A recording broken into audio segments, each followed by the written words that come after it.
Então tá gravando, pessoal. Então só para registrar, essa é a quarto encontro do nosso curso de Teoria da Aprendizagem Significativa Crítica do Marco Antônio Moreira. Então, hoje a gente vai encerrar essa parte teórica, essa primeira parte de, de apresentação da teoria e discussão de como levar a teoria para a sala de aula. A gente vai fazer uma revisão geral e vamos terminar. E daí, na semana que vem, vai ser o último encontro do curso, onde a gente vai articular ela com referencial filosófico, que é a teoria da aprendizagem significativa crítica e a epistemologia do Paul Feyerabend. Então, que é para tentar enxergar como as duas conversam. Porque tudo que a gente falou, né? Toda pesquisa e educação científica tem que se pautar em três referenciais que têm que ser coerentes e complementares, que são teoria educacional teórica, que tu pode ter uma variedade incrível, tu pode usar Ausubel, Moreira, Vygotsky, Piaget, pode usar Brunner, sei lá, pode usar o que tu quiser, mas sempre tem que estar articulado e coerente com a epistemologia que tu tiver que usar, porque, segundo Moreira, a gente tem que ter uma epistemologia, a gente já justificou por quê, né? E o terceiro referencial que a gente tem que adotar é o metodológico, também tem que estar de acordo com as minhas referências, né? Então, vamos tentar então resumir aqui. Então, vamos tentar entender, vamos fazer a reconciliação integrativa do que a gente comentou até agora. Primeira coisa, a gente viu a origem da teoria da aprendizagem significativa crítica. A origem da teoria da aprendizagem significativa crítica é no ensino subversivo do Postman. O que é o ensino subversivo do Postman? O ensino subversivo do Postman é aquele ensino que tenta desconstruir os conceitos que ele chamou fora de foco. Deixa eu achar aqui onde é que eles estão. Aqui. Cadê os conceitos fora de foco?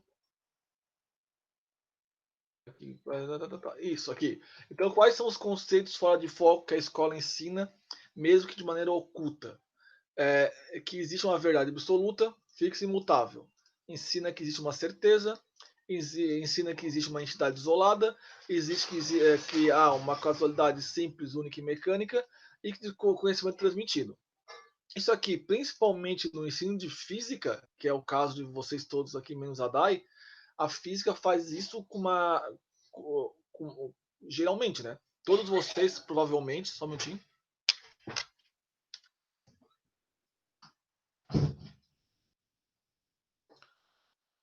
Todos vocês tiveram uma experiência de ensino de física no ensino médio, onde o professor de física ensinava verdades imutáveis, ensinava certeza, ensinava que se eu usasse um método científico, eu ia produzir uma ciência confiável.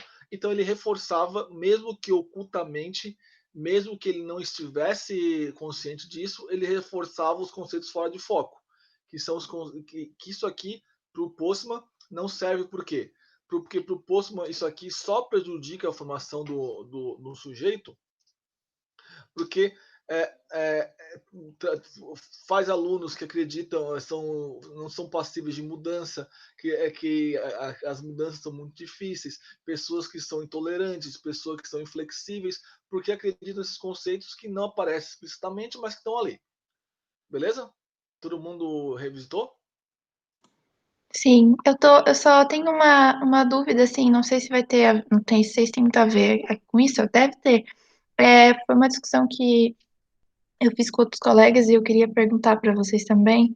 É, quanto à questão, assim, de como é que a gente vai sair em termos de concepção científica, como é que as pessoas vão sair depois dessa pandemia, qual será que vai ser a visão que as pessoas vão ter sobre a ciência, né? Porque mais do que nunca a gente está vendo que a mídia está veiculando muito, né? E a gente está vendo muito essa discussão de como a ciência é importante hoje, né? Principalmente no fato de a gente precisar da vacina e tal. E aí o meu questionamento que eu deixo, assim, que eu também não tenho resposta para isso, será que a gente vai sair desse período, né? Viver esse pós-pandemia, entendendo que a ciência ela é assim, como está aqui nesses princípios fora de foco, será que a gente vai achar ainda que a ciência é um conceito baseado na verdade, ou a gente vai as pessoas, né, vão começar a reconhecer que a ciência ela é provisória, que ela não tem respostas. Foi uma discussão que que eu levantei com outros colegas e a gente não chegou assim num consenso assim do que pode acontecer depois, né? Tipo, será que não vai mudar nada? Será que as pessoas vão continuar tendo? Eu digo mais isso acaba não entrando muito em aspectos tipo dentro de sala de aula, mas é mais numa questão de como as pessoas no geral enxergam a ciência. Será que a pandemia vai mudar o jeito de como as pessoas compreendem a ciência? Era isso.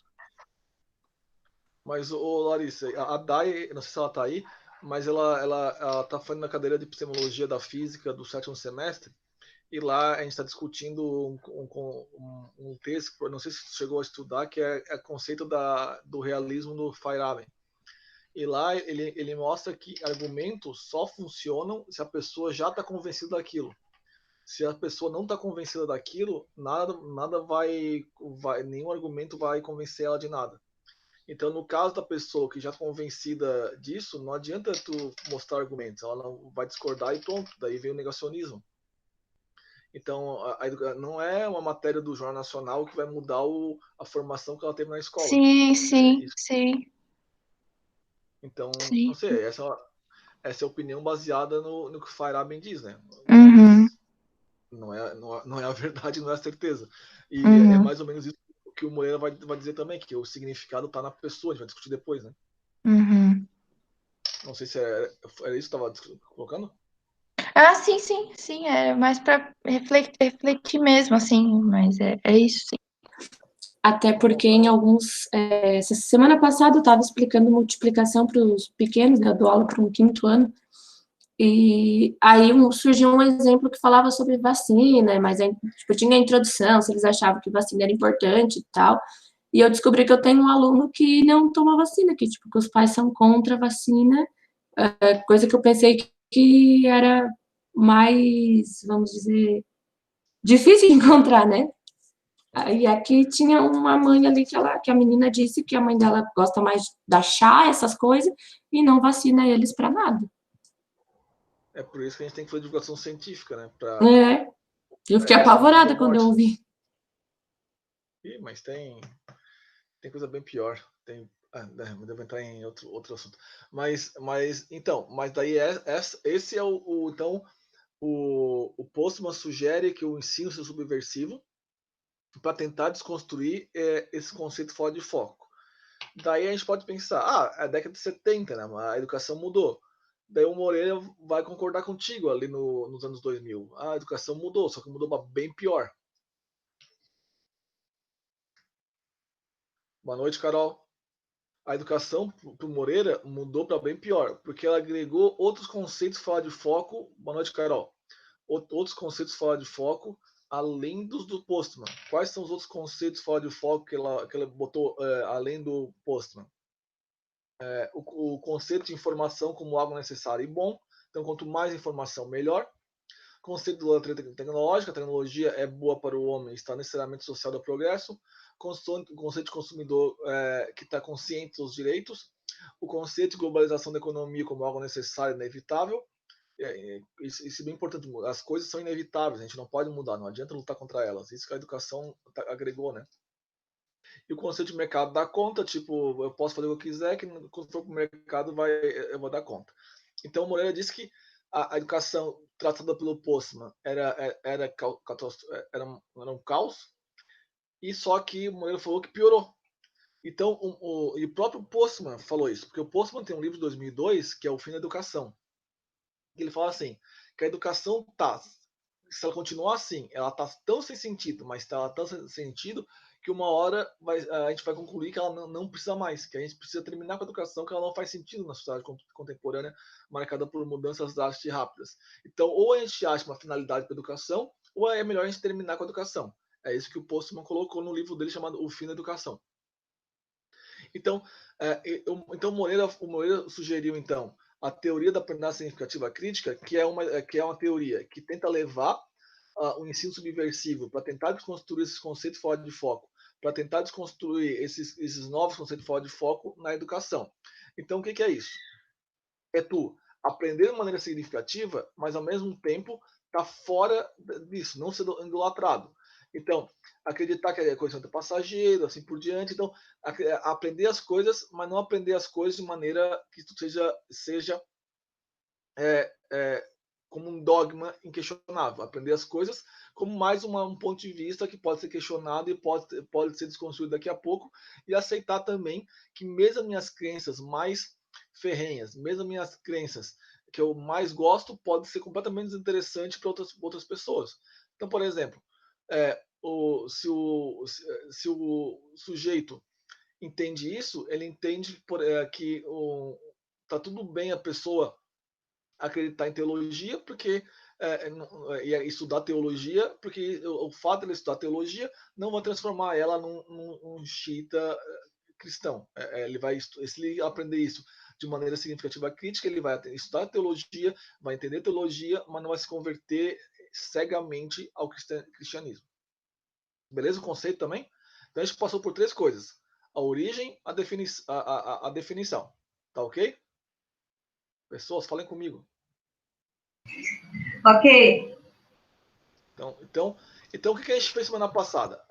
Então, a grande questão é a seguinte: a gente viu um monte de problema.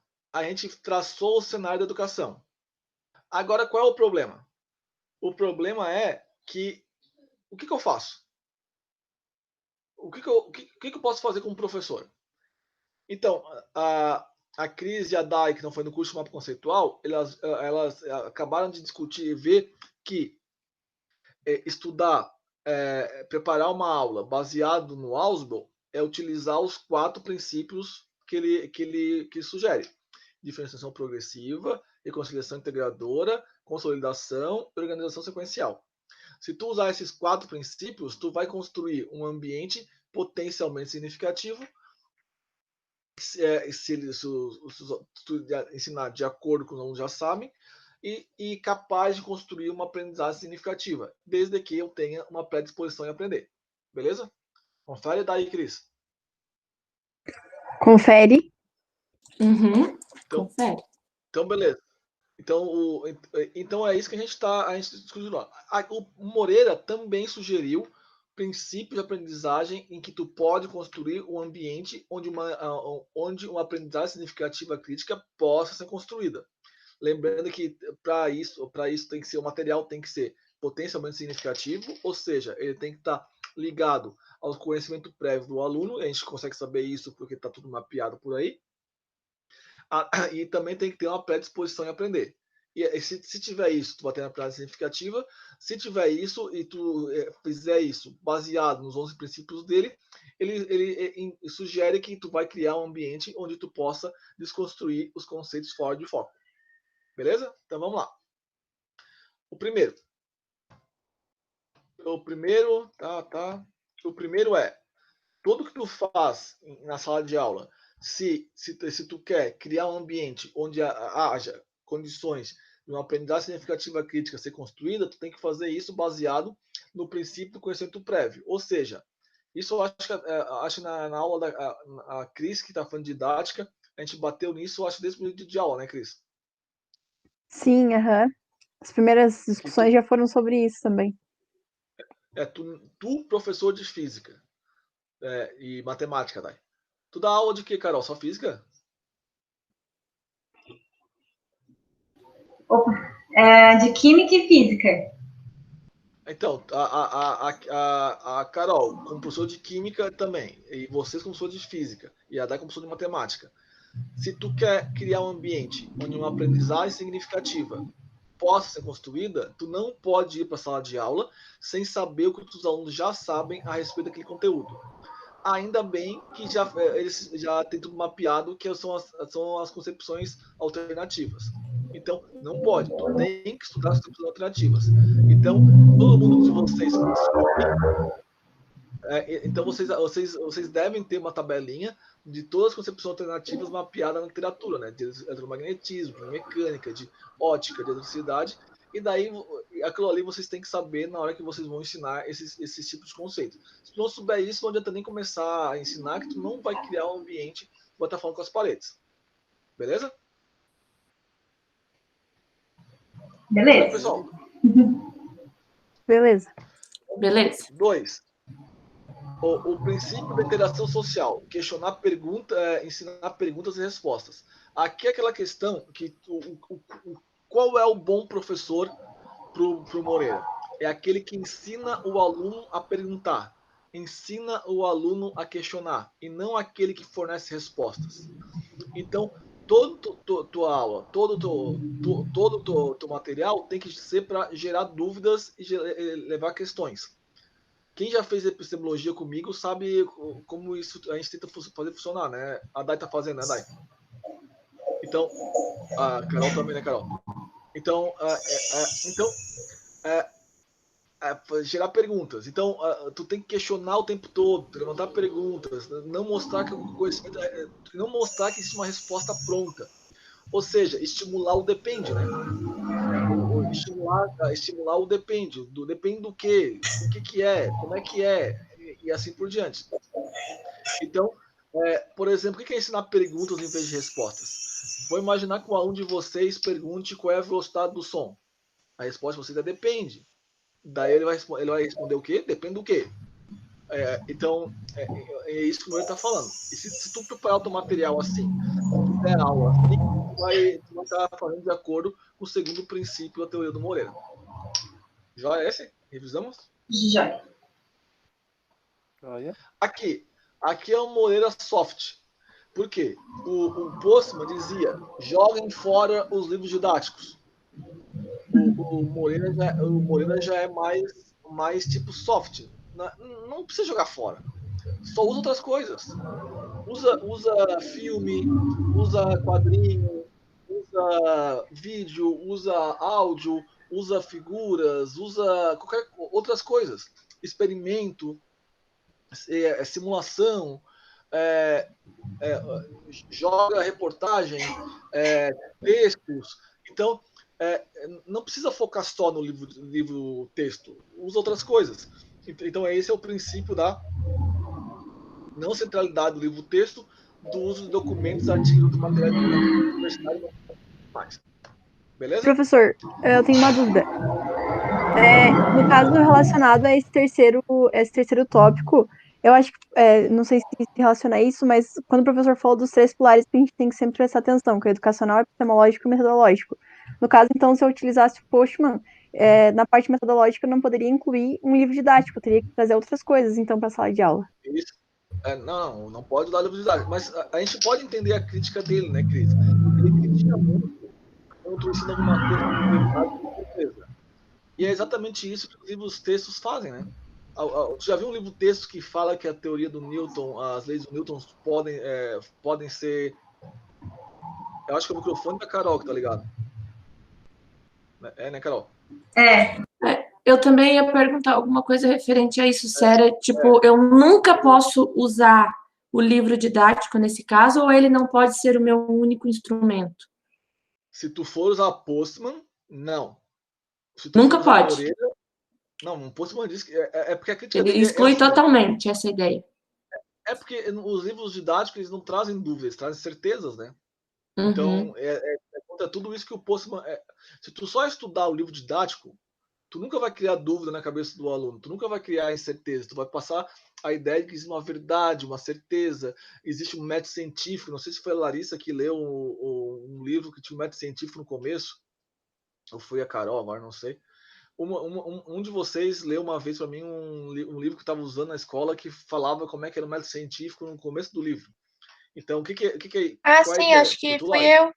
Fui eu. Tem um livro aqui que fala, um livro de química, que ele tem uma folha foi um trabalho que o professor pediu, daí tem uma parte do capítulo que ele fala do método, meio uma receitinha de bolo mesmo, como se fosse. Então, daí, isso é o que o Postman chama de casualidade simples, né? Tipo, usa o método científico, cria verdades, né? Quem estudou Popper, quem estudou Kuhn, sabe que dá para enxergar isso também. Eles até dizem que delimita a ciência da não ciência, né? Então, é isso que o Moreira está dizendo. Quer usar livro-texto? Se tu for usar o Moreira, tu pode usar, mas não só isso. Por exemplo, o trabalho da Carol tem experimento, tem filme, tem. Tu chegou a fazer simulação, Carol? Não, né? Eu estava pensando em usar o FET, alguns simuladores de lá, ou do NOAA, né? Então, tem simulação, então tem uma diversidade de materiais e assim por diante. Então, sempre que vocês forem criar alguma coisa, o Gui não vai poder participar hoje, mas o apps dele também é assim. A tua também, né, Larissa? As tuas webs também tinham diversidade de material, né? Sim, sim. E eu tô pensando que eu não usei nelas assim, tipo, né? Não teve uso de livro didático, foi tudo usando outros materiais mesmo. Então olha aí, Cris, ela poderia dizer que estava focada no Postman ali, ó. Nem livro didático. É, não, tô lembrando, tô pensando agora se eu. Que até então isso não tinha me passado pela cabeça, né? Isso, daí eu tô pensando, eu não lembro de ter usado como referência nas webs, então. Por Moreira vocês podem usar. O problema é de vocês têm que diversificar, beleza? Então esse é esse é o terceiro. O quarto princípio é o seguinte: ele diz, o professor tem que ter consciência que o aluno não entende aquilo que tu fala. Então, fala, Carol. Opa, não. Então, tu tem que ter consciência que o aluno não entende aquilo que tu fala. Tu tem que ter consciência que o aluno representa de acordo com aquilo que ele já sabe. O aluno é um representador. Se tu for bem sucedido, obviamente. Se tu ensinar de maneira mecânica, ele vai só fazer o que ele faz e pronto. Beleza? Esse quarto princípio? Sim. Esse aqui a gente discutiu, eu acho que ontem, né, Dai, na aula da especialização, né? Do princípio da linguagem. Ah, sim, um pouco sim. Então, ele estava falando que tentando separar o ensino de física do ensino de linguagem. Eu falei, olha, ensinar física, na verdade, é ensinar uma linguagem. Todo professor que vai ensinar alguma coisa, na verdade, está ensinando uma forma de se comunicar, uma forma de. Então, todo conhecimento é linguagem. Então, quando a primeira aula de física, tu está ensinando uma nova língua para ele. Primeira aula de química, tu está ensinando uma nova língua para ele. Ele não vai entender nada daqueles conceitos. E até ele criar a estrutura cognitiva necessária para aprender eles, vai demorar. Fale, Dai.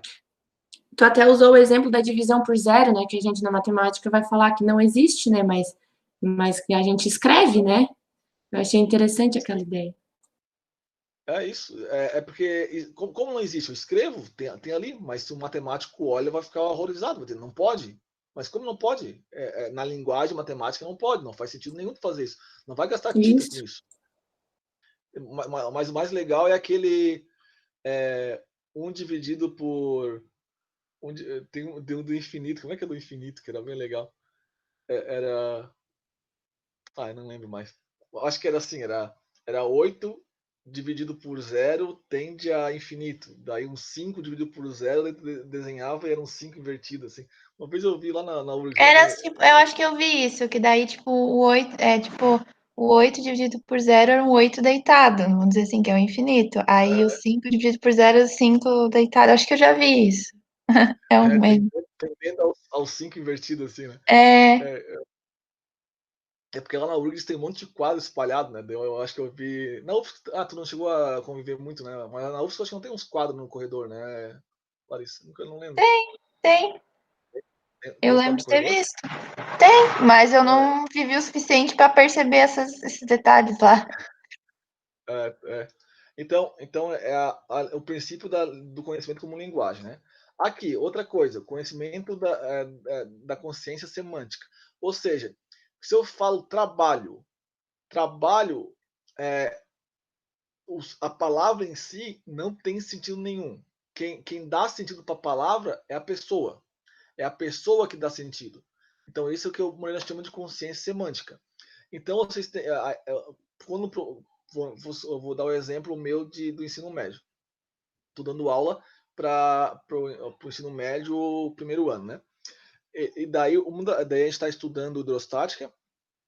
Daí, um dos conceitos que eu tô falando lá é o conceito de pressão. Mas tu tem que estar consciente que tu falar pressão não quer dizer que ele vai entender o que tu tá falando. Porque cada pessoa tem uma consciência diferente. Tu está falando uma linguagem nova, uma linguagem diferente. Então, pressão para eles não é de hipótese nenhuma. Eu vou falar uma vez, vou falar duas vezes, vou falar três vezes. Só depois disso, daí a estrutura cognitiva vai. Isso a gente entende lá com o Vygotsky. A primeira vez que tu ensina, tu vai criar a condição para criar a estrutura cognitiva. A segunda vez, ele vai começar a ter o equilíbrio do Piaget. Então, mas isso demora e cada vez que tu fala, o significado está na pessoa e não na palavra. Então, é a pessoa que dá significado para aquilo. Então,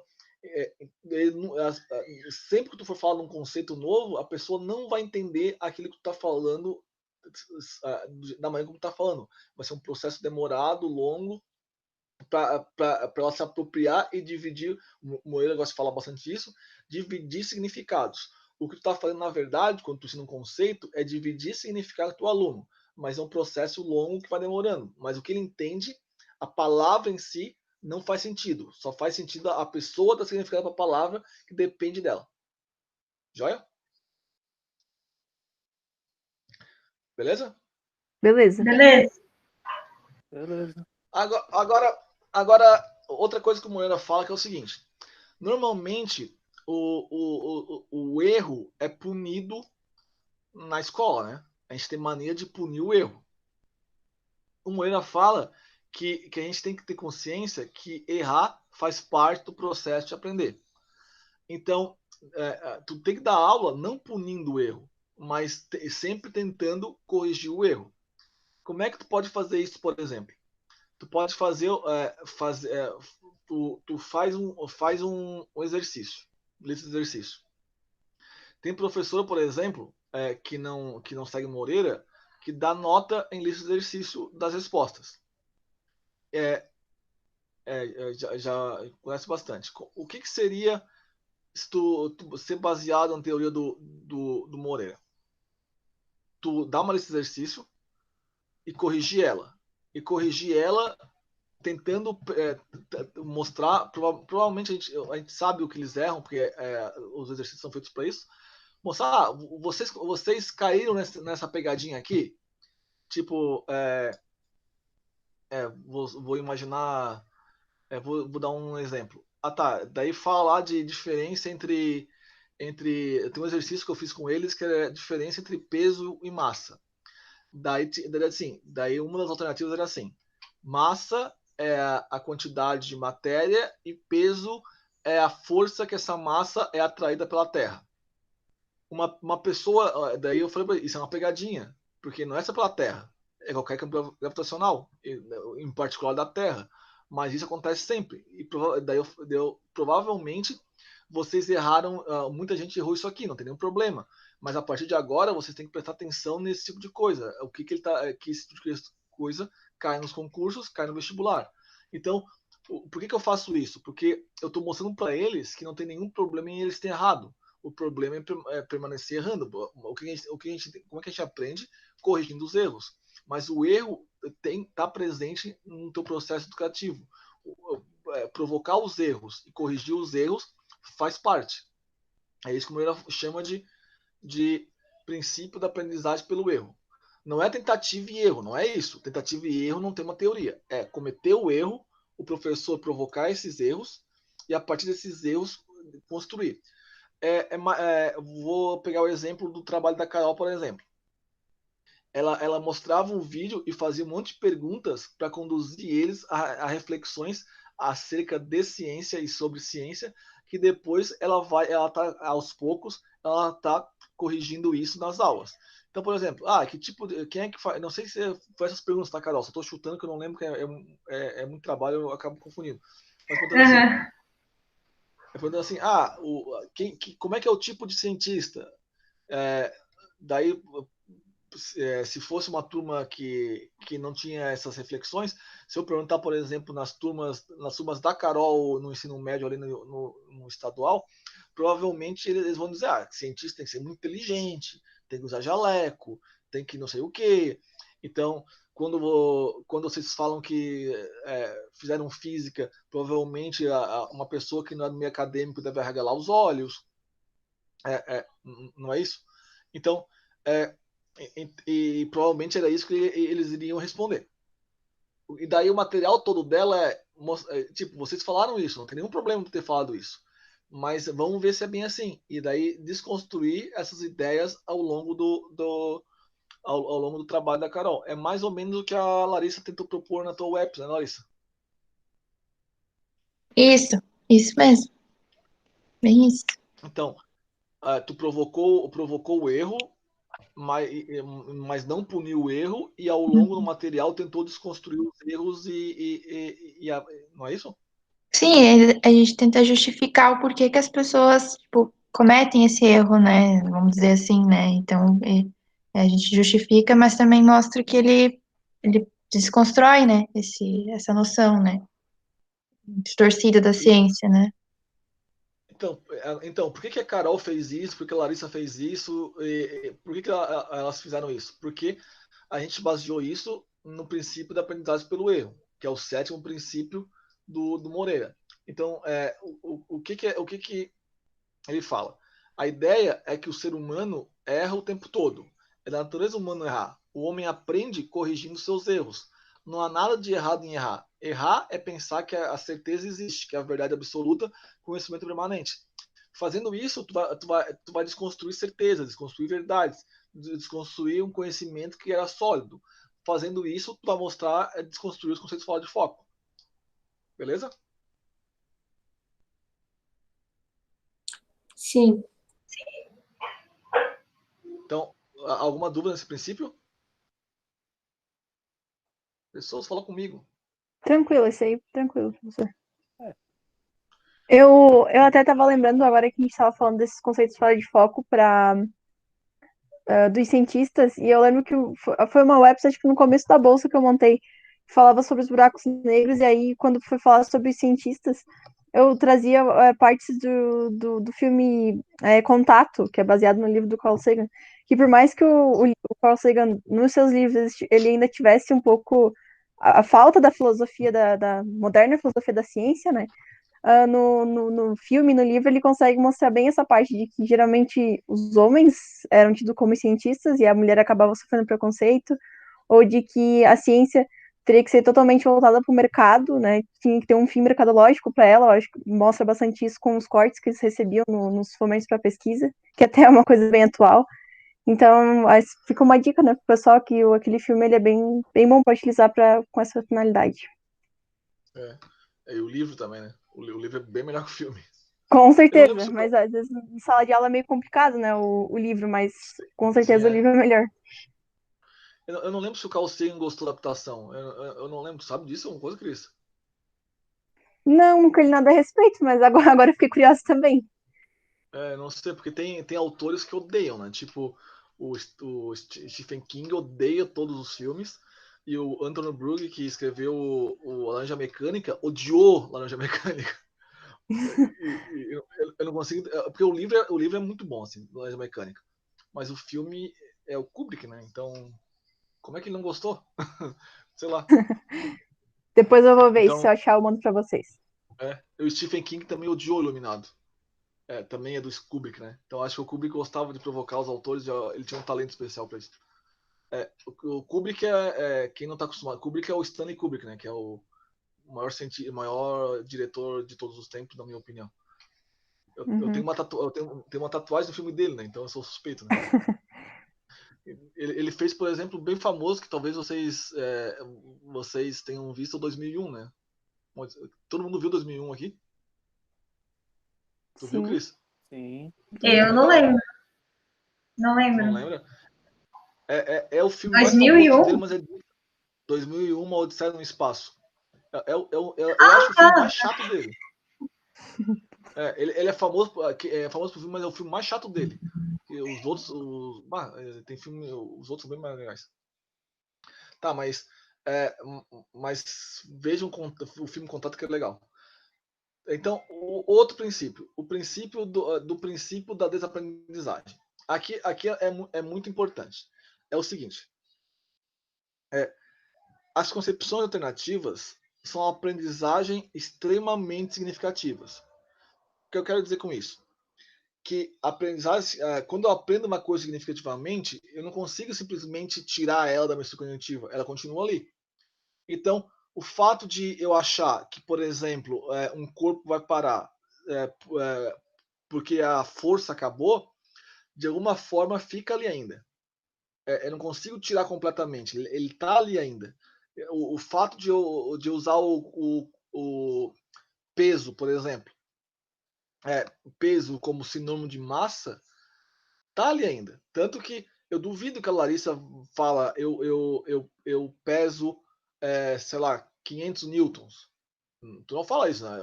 Tu fala, Não, eu peso 50 quilogramas, né? sim. Porque essa aprendizagem foi significativa. Então, o que o Moreira fala? Não vai brigar com isso. Não briga com isso. Então, tem que fazer o quê? Tu tem que ensinar como uma coisa de desaprendizagem. Tipo, ensina, prepara o material, tentando fazer esquecer por hora isso. E ir para outro caminho. Tipo liga e desliga. Ensina. Ah, por que eu tô falando isso? Porque, por exemplo, uma das coisas que a gente faz bastante em primeiro ano é essa questão de peso e massa e mudar, e que muda com a gravidade e tal. Então, não precisa tu esquecer o que tu sabe. Pode continuar falando peso. Só não pode continuar falando que eles falam 21 gramas, né? Eles usam feminino, né? Isso não pode. Eu falo pra eles. Mas se quiser falando em casa, pode falar, não tem problema. Agora, na aula de física, tenta desligar aquilo e pensa de uma outra maneira. Então, é isso que o Moreira fala pelo princípio da desaprendizagem. Preparar todo o material, falando assim, tentando não reforçar as concepções alternativas. Isso já é um princípio de desaprendizagem, porque ele não vai ancorar naqueles conceitos e tu vai construir um conceito cientificamente mais adequado. Então é isso que ele chama de princípio da desaprendizagem. Ou seja, desaprender está sendo usado aqui com o significado de não usar o conhecimento prévio, subsussor, que impede o sujeito de captar os significados compartilhados a respeito do novo conhecimento. Não se trata de apagar algum conhecimento já existente na sua cognitiva, o que, aliás, é impossível se a aprendizagem for significativa, mas sim de não usá-los como subsussor. Um exemplo é o da aprendizagem da mecânica quântica. Muitos alunos parecem não captar o significado de conceitos de física quântica por não conseguir desaprender, isto é, não utilizar como calculadores certos conceitos da física clássica. Então, quando ele fala de desaprendizagem, ele não fala assim, vão apagar as concepções alternativas. Não vamos reforçá-las, não vamos construir um novo conhecimento a partir delas. Vocês entendem o que está dizendo? Tipo, deixa de lado e constrói um novo. Beleza? Pessoas, falem comigo. Sim, é como Beleza, se, beleza. como se o Sim. professor ensinasse a linguagem coloquial para o aluno e ele saiba que existe tanto a linguagem coloquial quanto a linguagem formal ali. Então, em Isso. determinado momento, ele tem que adaptar a linguagem coloquial. Mas isso não vai fazer mal se em algum momento da vida dele, em um grupo de amigos, ele falar de uma outra forma. É isso? O exemplo o exemplo que uma vez eu escutei, que eu gostei bastante, é o exemplo de comportamento à mesa. Por exemplo, todo mundo sabe que, não sei vocês, mas a minha mãe sempre falava que tu não pode sentar à mesa sem camisa. Então eu sei disso, mas quando ela não estava presente, eu sentava sem camisa.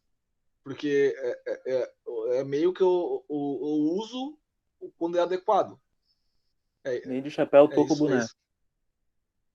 Ana, isso eu não sei o que tá falando, Michael. É. Perdi a referência. Não, eu aprendi essa também, que é sem camisa não pode, nem de touca, boné, bandana, chapéu e assim vai. Isso tu aprendeu. Então, Sim. tu vai usar, mas dependendo da situação, tu vai usar uma coisa ou outra. Isso Aham, não é uma verdade absoluta, né? Depende do contexto. sim. Então, outras regras, tipo, né, não pode sei lá, o garfo de um lado e faca do outro. Nem sei de que lado que é garfo e faca. Mas tu tá sozinho em casa, tomando vinho 11 da noite, comendo miojo, tu não vai se preocupar com isso, né? Quer dizer, mas né? Tipo, isso não importa. Então é isso que o Moreira fala, desaprendizagem. Tipo, usar não reforçar aquele conhecimento. Tipo, não usar como encanador, que é muito difícil de aquilo ali dar certo. Beleza? Beleza. Beleza. Isso aqui é meio óbvio, né? Isso aqui eu acho que isso aqui para vocês está mais do que batido no trabalho de vocês. Tirando a Dai, que está começando agora, vocês todos os outros fizeram isso desde o começo, né? Vocês sempre tentam ensinar o conhecimento como incerto, como existe uma diversidade de alternativas. Então, não ensinar como uma verdade absoluta, conhecimento provado, isso é comprovado cientificamente. Isso eu acho que está bem batido que vocês todos constroem o material de vocês e a pesquisa de vocês baseado nesse princípio, né? Sim. Algum comentário? Pessoas, façam comentários. Ninguém quer comentar. Você está envergonhado hoje? O que aconteceu? Esse aqui é complementar aquilo que o do livro texto. O Moreira fala assim: não só as fontes de conhecimento têm que ser diversas, não só comparar a fonte de conhecimento. O professor também tem que ter uma diversidade de estratégias. Então, o que ele está falando o princípio da não utilização do quadro de giz. Mas não é isso que ele está falando. Não utilizar quadro de giz. Pode usar quadro de giz, mas não faz só isso, né? Usa outros recursos, usa uma diversidade de estratégias. Então, esse é bem complementar ao princípio da não utilização do livro texto, né? Então, por isso que vocês todos, quando são orientados a usar um monte de coisa, né? Na tua web, tu propôs o que, Michael? Como assim? Tu já fez uma web, né?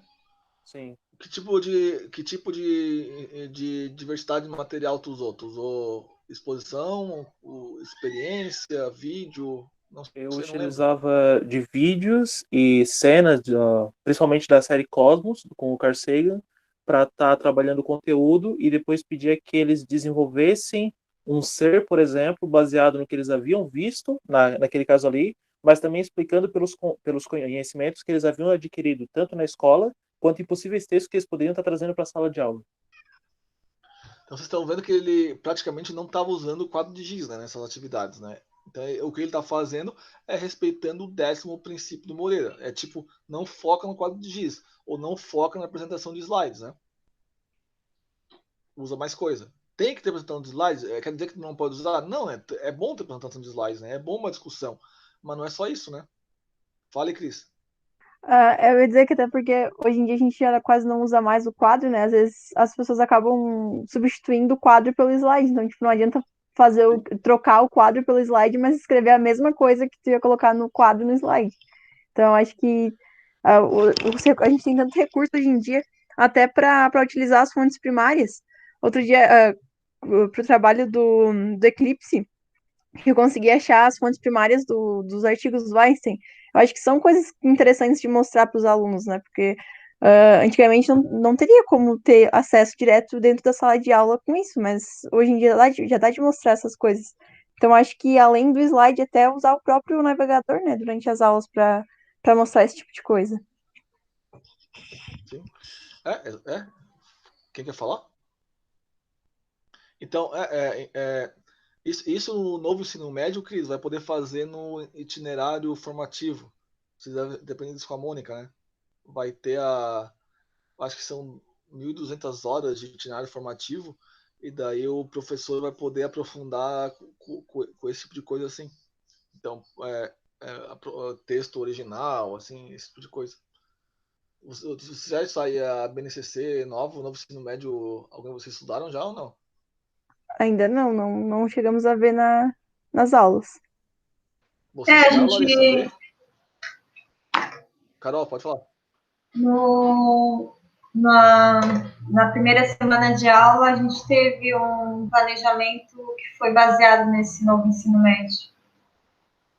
Porque o novo ensino médio é 1.800 horas comuns, base comum, e daí tem 1.200 que tu pode escolher. E o que tu pode escolher faz parte desses ensinados formativos, que pode ser esse aprofundamento que o Cris falou agora. Então, esse tipo de discussão tu pode levar para o ensino médio, Cris. Novo ensino médio. Boa notícia. Então, o último princípio é complementar. Esse aqui é o único princípio da teoria da aprendizagem científica crítica que não se baseia nem no Ausubel e não se baseia nem no Postman. Isso aqui se baseia num escritor chamado Don Finkel. Então, mas é complementar tanto ao livro-texto como ao quadro de giz. Por quê? Porque uma coisa que um professor pode argumentar é assim: não tem muito recurso na minha aula. Daí o Moreira vem com o 11º princípio para isso. Tipo, e daí? O aluno tem que falar, não é só tu que tem que falar. Tem que ser um diálogo. Como é que tu vai... se tu... Daí é aqui que vem a história que vocês já devem ter escutado várias vezes eu falar, a origem aqui, que professor que cumpre a aula que planejou é um incompetente, né? Acho que todo mundo já ouviu falar isso várias vezes, né? Já. Sim. Sim. E até aquela questão da Bahia. Oi? Não, a questão da Bahia... A questão da Bahia foi eu falei do cumprir currículo. Eu falei que todo professor que cumpre currículo é um incompetente. Mas o princípio é o mesmo. Se tu planejou uma aula e tu fez exatamente aquilo que tu planejou fazer sem interação com os alunos, tu não tem interação com os alunos, tu só dissertou, né? Então, é uma maneira de desfocar do livro. Porque normalmente o professor, o que ele faz? Ele só copia o que está no livro, né? Praticamente. Ou agora ele só faz slides que está no livro. Tu pode fazer os slides em livro, tu pode escrever o que está no livro, no quadro negro, mas ele fala, não tem nenhum problema, desde que tu deixa o aluno falar. Deixa falar, deixa perguntar, vai perguntando. Eu acho que o Michael foi o único que fez estágio comigo aqui, e daí a aula vai para um lugar completamente diferente, né, Michael? Tu quer falar como nessa experiência lá? Sim. Uma coisa que eu acabei utilizando logo em uma das primeiras aulas foi que eu ia falar sobre circuito elétrico, e aí eu comparei o circuito elétrico a um circuito de exercícios com os alunos na época da pré-escola, e tratei eles como se eles fossem a corrente, e a partir desse momento várias histórias começaram a surgir de vivências deles, eu caí do brinquedo nesse momento, e aí conseguia fazer um vínculo com como é que eu posso dizer? A energia não está circulando da forma correta no fio, e comecei a fazer diversas analogias com temas que eles vinham trazendo, mas sempre deixando claro que seriam duas situações diferentes, por mais que a gente possa ilustrar uma com a outra. Então, realmente, eu dei um assunto, trabalhei um pouquinho em cima deles, e depois eles começaram a construir as histórias e trazendo dúvidas sobre o assunto. E isso só é possível se tu deixar o aluno falar, né? Então, é isso que o Moreira está dizendo. Tipo, mesmo que tu não tenha nenhum recurso, mesmo que tu só tenha um quadro negro, deixa o aluno falar, provoca ele. Faz ele fazer pergunta, porque até isso vai fazer o princípio da pergunta, né? Então, é isso que o Moreira está falando ali. Fala menos, deixa a discussão rolar, deixa os alunos debaterem. Então, é isso que ele está dizendo ali, que é o 11º princípio. Então, esses são os 11 princípios. Eu fiz questão de trazer essa coisa explícita, porque talvez para a Larissa, para a Carol, para o Michael e para a Cris, essa coisa é uma construção que a gente faz há bastante tempo nas aulas, né? Só que a Dai entrou agora no grupo, né, Dai? Daí eu achei, em vez de ter que explicar para ela, vamos fazer uma discussão em grupo, né? Dai, conseguiu entender a base que... É porque eu acho que ela ficou... Só para vocês entenderem por que eu quis fazer esses encontros, porque eu comecei a orientação da DAI dando uns textos mostrando que mostrar a matemática como ciência exata não é produtivo. Tipo, tem que mostrar a matemática como ciência humana. E daí eu pensei assim, será que eu não peguei pesado demais? Ela não... Por isso, Dai. Mas não foi, né, Dai? Vai que eu saia correndo, né? Mais ou menos. Não, mas isso. Tá indo. Então, beleza, pessoal? Então, o que vocês acharam? O que vocês acharam da teoria? Acharam que já conheciam ela meio que implicitamente ou teve bastante novidade? Teve alguns princípios que foram novidade para mim, assim. Alguns, assim. Por, por exemplo, Larissa. Acho que aquele que comentou da questão da linguagem, né? Quando tu tá ensinando física, na verdade, tá ensinando uma linguagem, né? Não é uma coisa que eu tinha parado para pensar. Aquela questão da aprendizagem, né? Que a gente tem que construir os materiais de maneira a não reforçar as concepções alternativas, né, dos alunos, foi o que eu consegui entender, assim. E foi esses, assim, eu acho que foi mais esses dois princípios, assim, que os demais eu já tinha uma noção, mas, tipo, não estava materializado, assim, dessa forma, né? Como tá aqui, né? Formalizado, né? Isso, é. É porque eu devia ter feito isso antes, né? Mas Não, paciência. Eu devia ter não, feito não, esses encontros. mas a gente aprende bastante, né? E pra ti vai ser melhor ainda porque o Peduzzi adora o Moreira, né? Então, fechou pra ti. Sim, sim, tem muita coisa aqui que dá para fazer paralelo, assim, né, com o que provavelmente eu vou fazer na dissertação. Então, tá sendo bem produtivo para mim, assim, para relembrar, assim, esses detalhes, assim, né. Eu acho que o Peduzzi foi orientando o Moreira no mestrado, mas eu não tenho certeza. Eu acho que sim, foi, acho que sim. Uma reunião que a gente teve, ele comentou alguma coisa desse tipo, assim. É, daí dá pra ver ele com- por que ele produz o material que ele produz, né? Porque mesmo que implicitamente, dá pra ver que tudo que ele faz é mais ou menos dentro desses princípios, né? Sim, teve até uma vez que daí tipo, eu tô fazendo, eu comecei a fazer, né, tô assim, no meio do caminho, tô fazendo levantamento bibliográfico, daí eu comecei a coletar trabalhos em eventos, e aí, tipo, em alguns eventos que eu selecionei, muitos deles não têm certas atas de certos anos, assim, certas edições, e eu comentei isso com ele, daí ele disse que era uma coisa que o Moreira dizia, ele mencionou o Moreira, que o Moreira dizia que os trabalhos precisam ter registro histórico, né? Os eventos precisam colocar, ser organizado nesse sentido, assim, uma coisa que chamou, eu achei interessante, daí ele mencionou o Moreira nessa hora, assim, o Moreira dizia que os eventos têm que construir as atas, isso é importantíssimo para manter a história do evento, né? E aí eu encontrei eventos que não tinham isso, daí eu fiquei perdida, né? Acaba comprometendo às vezes a pesquisa que tu quer fazer, né? Mas Sim. é bem legal. Viu, Cris? Não é só tu que tá fazendo revisão biográfica nesse momento. Sim, a revisão bibliográfica é muito. Eu tô gostando bastante de fazer, é bem interessante. Sim, é bom porque, assim, tu estrutura, né, aquele conceito que tu quer estudar, tu vê como é que tá, como que as pessoas abordam, né, de que jeito, é legal até para tu depois levar pra justificar a tua própria pesquisa, para achar as lacunas, né, né, dentro do conceito que tu tá estudando, assim, falta abordar, né, é legal por isso, assim. É o que eu tô Sim, fazendo também no início, agora. A Cris tá fazendo e a Dai também já tá agendada, né, Dai? Eu tive que começar a fazer de novo Sim, também. eu também. A Carol e o Michael já fizeram, né?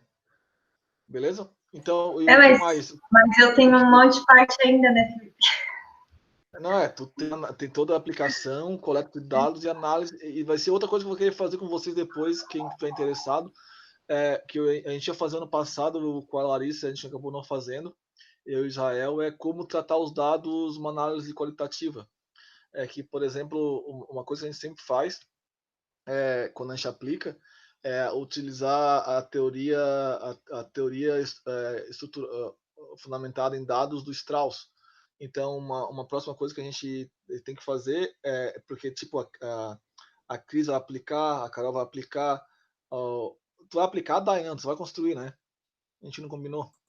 A princípio construí, mas vamos ver se eu conseguir, às vezes, aplicar, dá para fazer também. É, Mas é a porque ideia se for inicial aplicar, era só construir. é porque daí tu aplica, daí vai analisar como? Vai dar um chutão? Não, né? Tem que fazer uma análise baseada num processo metodológico, né? E uma das maneiras Uhum. que a gente faz, a Anabel, que a Larissa e a Cris conhecem bem, Eu e a Anabel usamos bastante a teoria fundamentada em dados do Strauss. Então, uma coisa que a gente podia fazer também é discutir isso, como é que faz, Acho como é bem que não legal. faz, Acho bem porque tu vai importante. precisar, porque tu vai usar, Larissa. Tu vai usar porque o Peduzzi usa. Então, ou tu Sim. aprende a gente discutindo teoricamente, ou tu aprende sozinha. Tu não tem muita Não, é escolha. melhor discutir em grupo, né? Melhor aprender em grupo. É isso. E a Carol também vai ter que fazer, né? Porque a Cris, o trabalho empírico dela não envolve exatamente análise de um caso específico, né, Cris? Estudo de caso, não. Então é mais descrevendo tudo que foi produzido e como foi produzido, né? Isso, mas acho que eu vou precisar para É, alguns trabalhos, talvez, se a gente for fazer, né? Tipo é da verdade. aplicação. É verdade. Então, pode ser útil também, então. Então a gente pode combinar isso depois da semana que vem, a gente pode combinar isso. Então, e do Moreira, o que vocês acharam? Só uns comentários finais, vamos lá. Eu também queria comentar, antes que eu tinha aberto meu microfone, que além dos princípios, porque eu já tinha lido alguns desses princípios num artigo dele mesmo, só que aqui é bom porque a gente consegue discutir de forma mais aprofundada, né? Que alguns falam algumas coisas que a gente não tinha pensado antes. E o que eu gostei também foi a parte ali da origem da teoria, né? Em quem que o Bonner se baseou para conseguir construir essa teoria, porque eu nunca tinha lido sobre isso e eu achei bem interessante. Bem relevante, Porque né? Porque às vezes a gente quer buscar mais alguma fonte. ele não fala, né? Toda palestra que eu fui dele, ele nunca citou. Só cita o Postman, mas não discute o Postman. Quem fala mais do Postman é a filha dele, a Stephanie. Pode falar, Larissa. Não, eu tô com o microfone ligado, mas não é pra falar, Ah, não. Tô só escutando. Agora eu tô só escutando. tá. Então, mas então, Jeff, Michael, Dai e Carol, o que vocês acharam dessa visão geral e aprofundada da teoria do Moreira? Uma boa. E eu tenho meio que uma dúvida. Meio que não, eu tenho uma dúvida. Se tu acha que qualquer professor pode começar a utilizar a aprendizagem significativa crítica do Moreira nas suas aulas? Essa é uma questão que a Cris está fazendo na cadeira de didática, e a gente está bem fresco na discussão com ela. É porque não dá para responder isso sem tu responder qual é o teu objetivo com a educação. Qual é o teu objetivo com a aula. Tipo, isso eu falei bastante para a Cris e para vocês todos nas cadeiras de didática e metodologia, que todas as teorias de aprendizagem são úteis em algum momento. Depende do que tu quer fazer. Tem momentos que o Skinner é útil, tem momentos que o Ausubel é útil, tem momentos que o Vygotsky é útil, tem momentos que o Moreira vai ser útil para o professor, depende do que ele quer. Então, nem todo professor quer quer desconstruir os conceitos fora de foco. Caso ele queira desconstruir os conceitos fora de foco, ele deve usar o Moreira. Uhum. Não, a pergunta mais surgiu por causa dessa questão 11, que é deixar o aluno falar, dar pequenos traços, vamos dizer assim, fazer com que os alunos tendem a discutir sobre o assunto, porque, infelizmente, tem alguns professores realmente que têm tipo assim, desde a primeira aula, tem uma forma de agir com o aluno que faz com que ele mesmo se sinta retraído, tende a não conversar, tende a não fazer perguntas, eu não entendi, mas em algum momento alguém vai fazer a pergunta por mim. Então, tipo, a forma do professor iniciar a aula faz com que o aluno se desenvolva durante as aulas de uma forma. E se em algum momento ele começar com essas ideias da aprendizagem de Moreira, pode ser como um degrau que talvez o aluno não consiga superar. Ele meio que entenda aquilo ali como se fosse, tá, mas por que ele está mudando agora? E mesmo assim ter dificuldade, principalmente nesse ponto 11, que é, no início, o aluno quase não falava, e de repente ele tá me cobrando de falar? Tem professor que não vai conseguir criar esse ambiente, né? Devido até à visão de mundo dele. Daí não faz sentido mesmo, acho. Isso às vezes também não é nem só do professor, também vai às vezes da turma, porque eu já tive casos de que às vezes quando a gente chega ali no conselho de classe, a gente vai falar às vezes de um aluno específico, e às vezes os professores dizem, mas fulano não conversa, não pergunta, e às vezes na minha aula ele é um dos que mais perguntam. Ou às vezes comigo ele não pergunta, mas com outro professor ele pergunta bastante. Então, às vezes, eu não sei se o jeito que tu trata, que tu entra na sala, isso realmente interfere, né? Mas nunca vai ter uma receita, né? Às vezes o teu comportamento numa turma vai deixar a turma mais confortável para fazer perguntas. Às vezes o teu mesmo comportamento numa outra já não tem o mesmo impacto, né? Isso é bem relativo. Isso mesmo. E que mais? Algum comentário, pessoal, a respeito da teoria? Vocês viram que não é impossível implementar na sala de aula, porque tirando a DAI que começando agora, vocês todos já mais ou menos tentaram produzir material baseado nela, né? Mesmo que vocês não estivessem conscientes disso, né? Sim. Né? Sim. Aham. Então, criar um ambiente subversivo onde eu possa fomentar uma aprendizagem significativa crítica não é um bicho de sete cabeças, né? Eu sou nova nessa área aqui com vocês, mas, tipo, a minha faculdade, as cadeiras de didática e de estágio, era bastante cobrada essa situação, assim, da gente sair do livro didático, da gente, às vezes, ter até uma atividade motivadora no início da aula, não entrar já direto com o conteúdo, de permitir que o aluno fale bastante, isso a gente era cobrado bastante pelos professores, assim.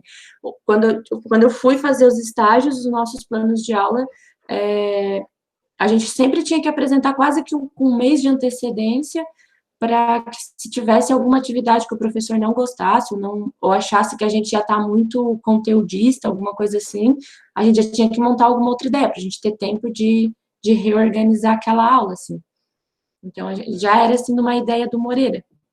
O meu TCC também foi em cima, não o Moreira, mas eu tive algumas citações dele também. Beleza. Mas eles não formalizaram, né? Ou formalizaram? Não assim igual o curso aqui, né? Aqui foi bem mais produtivo, mas aí já tinha uma pegada, assim, né? Semelhante. Já tinha uma formação nesse sentido. Isso. Beleza? Algum comentário a mais? Então eu vou parar de gravar agora. Vocês já leram o artigo da Cris? Eu li, adorei, Já? achei muito massa.